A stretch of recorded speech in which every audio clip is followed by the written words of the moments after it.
अस्सलाम वालेकुम dear students. आज का हमारा टॉपिक है रिफ्लेक्शन ऑफ लाइट। इससे पिछले क्लास में हमने चैप्टर नंबर 12 स्टार्ट किया था, क्लास 10 का ज्योमेट्रिकल ऑप्टिक्स। और मैंने पिछले क्लास में आपको बेसिक बताया था कि ऑप्टिक्स क्या है। ऑप्टिक्स के दो ग्रुप, ज्योमेट्रिकल ऑप्टिक्स और फिज़िकल ऑप्टिक्स। ज्योमेट्रिकल ऑप्टिक्स हम क्यों यूज़ करते हैं, फिज़िकल ऑप्टिक्स हम क्यों यूज़ करते हैं, ये सब मैंने पिछले लेक्चर में आपको बताया था। अगर आपने लेक्चर नहीं देखा है तो लिंक जो है वो डिस्क्रिप्शन में मौजूद है, आप वहाँ से देख सकते हैं। आज हम स्टार्ट करते हैं, बाकायदा लेक्चर स्टार्ट करते हैं इस चैप्टर्स को। और आज का हमारा पहला लेक्चर है chapter number 12, that is a geometrical optics. इसका हमारा आज lecture number 1 and the first topic is a reflection of light. चूंकि हमारे चैप्टर का नाम ज्योमेट्रिकल ऑप्टिक्स है और मैंने पिछले क्लास में बताया था कि ज्योमेट्रिकल ऑप्टिक्स में हम लाइट को एज अ रे स्टडी करते हैं। और जब हम लाइट को एज अ रे स्टडी करते हैं तो लाइट के हम दो प्रॉपर्टीज पे सिर्फ काम करते हैं। The first one is a reflection of light and the second one is a refraction of light. तो उसमें जो पहली प्रॉपर्टी है रिफ्लेक्शन ऑफ लाइट, आज हम उसको पढ़ने जा रहे हैं। स्टूडेंट्स, जब भी कोई लाइट रे आती है और वो किसी सरफेस पे पड़ती है, सरफेस पे पड़ने के बाद वो उससे बाउंस बैक होती है, किसी और डायरेक्शन में जाती है, दिस फिनोमेना को हम रिफ्लेक्शन ऑफ लाइट कहते हैं। अगर मैं डिफिनेशन को लिखूं तो the bouncing back of light from any material surface is called reflection of light, is called reflection of light। जब भी कोई लाइट रे किसी सरफेस पे पड़ती है और पड़ने के बाद किसी भी डायरेक्शन में वो बाउंस बैक होती है, किसी और डायरेक्शन में जाती है, उस सरफेस से पास नहीं होती, तो दिस फिनोमेना को हम रिफ्लेक्शन ऑफ लाइट ही कहेंगे। फॉर एग्जाम्पल ये मेरे साथ एक सरफेस है। Late consider this is a surface. ये मेरे साथ एक सरफेस है। दिस इज अ लाइट रे। Late consider this is a light रे विच coming in this direction and fall on the surface at point P। Late consider ये एक light रे आई और पॉइंट P पे इसने स्ट्राइक की। After striking at point P ये बाउंस बैक हो गई, किसी और डायरेक्शन में चली गई, ये इस डायरेक्शन में बाउंस बैक हो गई। सो दिस कंप्लीट फिनोमेना को, लाइट के इस सफर को, इस कंप्लीट फिनोमेना को हम कहते हैं reflection of light. Reflection of light के साथ 5 टर्मिनोलॉजीज है जो इसके साथ बिल्कुल रिलेटेड है। तो चलो हम हेडिंग लगाएंगे कि terminologies, terms related to reflection of light। There are 5 terms related to reflection of light। 5 terms है जो रिफ्लेक्शन ऑफ लाइट्स के साथ बिल्कुल रिलेटेड है। The first one is called incidence ray।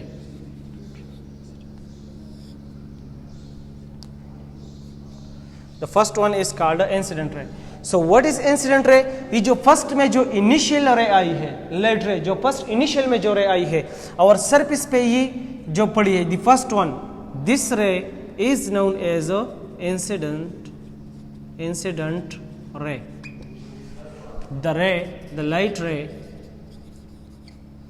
the light ray which fall on surface is called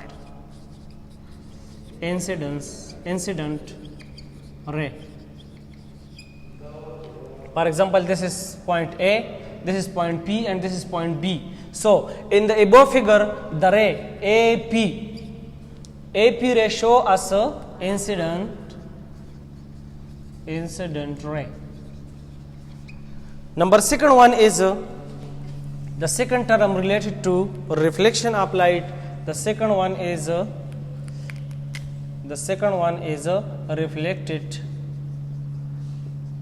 reflected ray. अब जब incident ray आई और ये सरफेस के साथ ही टकरा गई, अब सरफेस के साथ स्ट्राइक करने के बाद ये बाउंस बैक हो गई. अब जो रे बाउंस बैक हुई है, जो रे रिफ्लेक्ट हुई है, दिस रे इज कॉल्ड रिफ्लेक्टेड रे. मैं अगर डिफिनेशन लिखूं तो द रे which bounce back from the surface is called reflected ray. This is incident ray, this is reflected ray. The next one is the most important one is normal. So normal का हम इस तरह definition करते हैं और कुछ student भी इस तरह कहते हैं कि the perpendicular line to the surface is called normal, कि सरफेस को जो लाइन परपेंडिकुलर है तो इसे नॉर्मल कहते हैं. तो सरफेस को तो ये लाइन भी परपेंडिकुलर है, this line is also perpendicular to the surface, इस सरफेस के साथ 90 डिग्री का एंगल बना रहा है, लेकिन this line is not a normal. Normal line में हम एक और चीज भी ऐड करेंगे, the line which is perpendicular to the surface, the line which is perpendicular to the surface and on the point of incidence. वो line जो surface को परपेंडिकुलर हो और इंसिडेंट पॉइंट के ऊपर हो, so this line will be said to a normal line. So अगर मैं लिखूं the line perpendicular to the surface and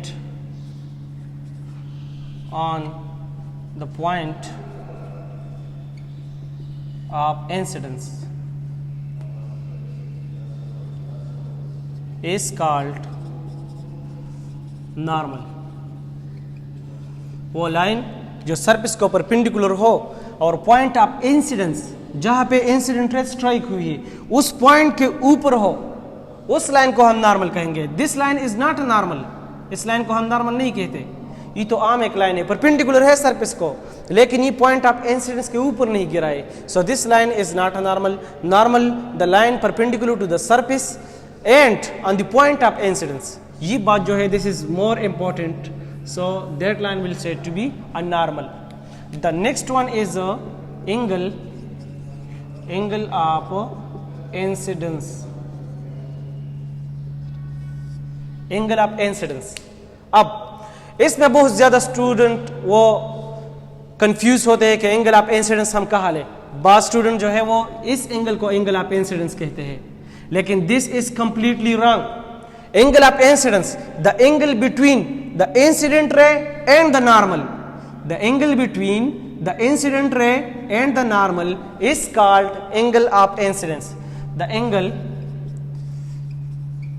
between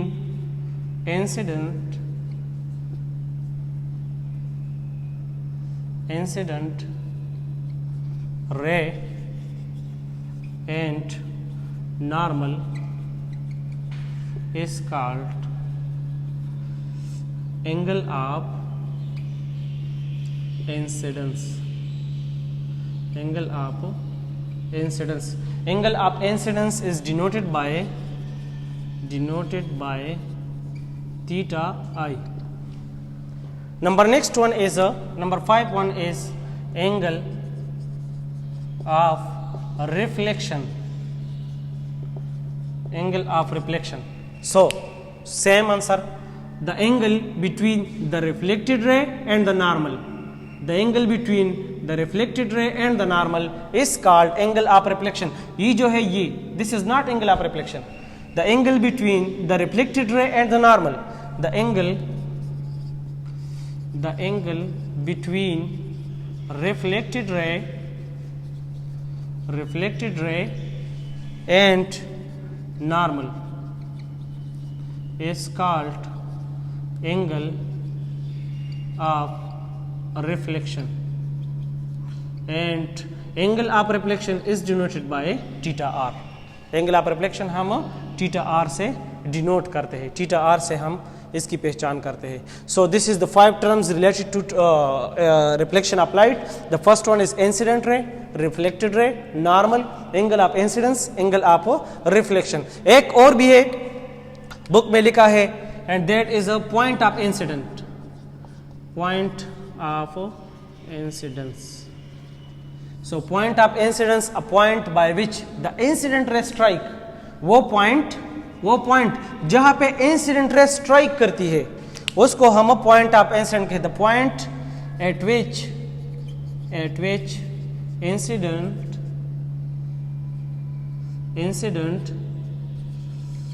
रे strike is called point of incidence.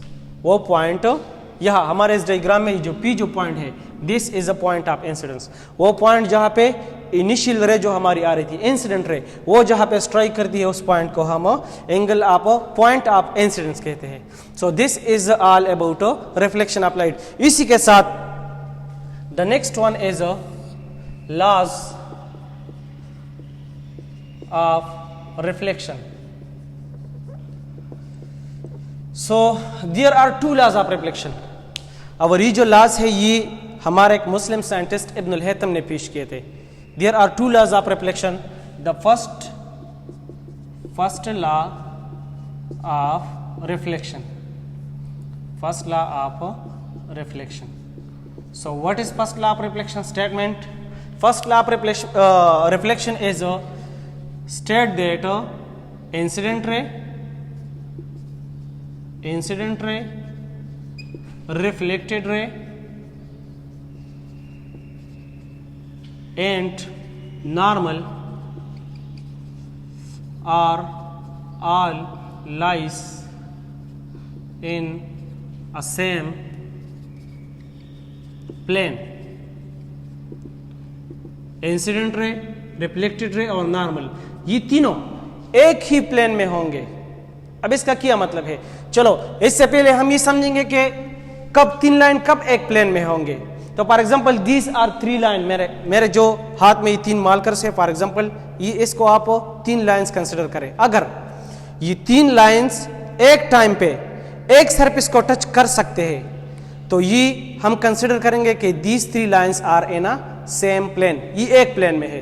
अगर ये तीनों एक टाइम में एक सरफेस को टच कर सकते हैं, फॉर एग्जांपल अगर ये 2 लाइन इस तरह हो, अगर ये 2 लाइन इस तरह हो और ये तीसरा लाइन इस डायरेक्शन में गया हो, तो फिर these 3 line are not in a same plane. ये दोनों जो है ये तो एक सरफेस को टच कर रहे हैं, लेकिन ये एक सरफेस को टच नहीं कर रहा. अगर मैं फिर इस तरह घुमाऊं तो ये दोनों सरफेस को टच करेंगे, ये नहीं टच करेगा. तो इंसिडेंट रे, रिफ्लेक्टेड रे और नॉर्मल ये तीनों सेम प्लेन में होंगे. फॉर एग्जांपल अगर इंसिडेंट रे इस डायरेक्शन से आएगी तो रिफ्लेक्टेड रे वो इस डायरेक्शन से जाएगी. ऐसा नहीं होगा कि इंसिडेंट रे इस डायरेक्शन से आए और रिफ्लेक्टेड रे इस डायरेक्शन से जाए या इस डायरेक्शन से जाए या किसी और डायरेक्शन से जाए. तो अगर ये इंसिडेंट रे का डायरेक्शन है तो रिफ्लेक्टेड रे का यही डायरेक्शन होगा. अगर ये इंसिडेंट रे का डायरेक्शन है तो रिफ्लेक्टेड रे का यही डायरेक्शन होगा. और नॉर्मल हम इस तरह नहीं लेते, ये भी परपेंडिकुलर है, ये भी परपेंडिकुलर है, ये भी परपेंडिकुलर है, लेकिन हम इस तरह लेंगे. पॉइंट ऑफ इंसिडेंट के ऊपर बिल्कुल इन लाइंस के ये जो इंसिडेंट रे है और रिफ्लेक्टेड रे है इनके साथ साथ, और ये तीनों एक साथ में अगर एक प्लेन को टच करेंगे तो ये तीनों एक ही प्लेन में कंसिडर होंगे. For example this is incident ray and this is a reflected ray and this is a normal. These 3 lies in a same plane. This is first law of reflection. And one other is a second law of reflection. Second law of reflection. Second law of reflection state that angle of incidence is equals to angle of reflection. इंशाल्लाह आने वाले lecture में ये मैं proof भी करूंगा इधर board पे आपके सामने एक्सपेरिमेंट. ये एक्सपेरिमेंट भी है. यहाँ पे एंगल ऑफ इंसिडेंस जो है और एंगल ऑफ रिफ्लेक्शन है, ये दोनों बिल्कुल बराबर होंगे. फॉर एग्जांपल ये अगर सरफेस है, दिस इज अ नॉर्मल, ये पॉइंट है मेरे पास, ये नॉर्मल है. अगर मैं यहाँ पे जितना एंगल होगा for example theta I is equal to 40 degree. तो जो लाइट रिफ्लेक्ट करेगा इस डायरेक्शन में तो वो भी 40 डिग्री से रिफ्लेक्ट करेगा। जितना एंगल ऑफ इंसिडेंस होगा उतना ही एंगल ऑफ रिफ्लेक्शन होगा। And this law is known as a second law of reflection. So students, आज हमने रिफ्लेक्शन ऑफ लाइट पढ़ा, terms related to reflection of light, incident ray, reflected ray, normal, angle of incidence, angle of reflection और point of incidence. और उसी के साथ साथ हमने 2 लॉज ऑफ रिफ्लेक्शन भी आपके सामने टीच किए और उसमें फर्स्ट लॉ ऑफ रिफ्लेक्शन थी, सेकंड लॉ ऑफ रिफ्लेक्शन थी। उम्मीद है कि आपको समझ आ गई होगी। इंशाल्लाह मज़ीद लेक्चर्स के लिए हमारे यूट्यूब चैनल को सब्सक्राइब करें। शुक्रिया।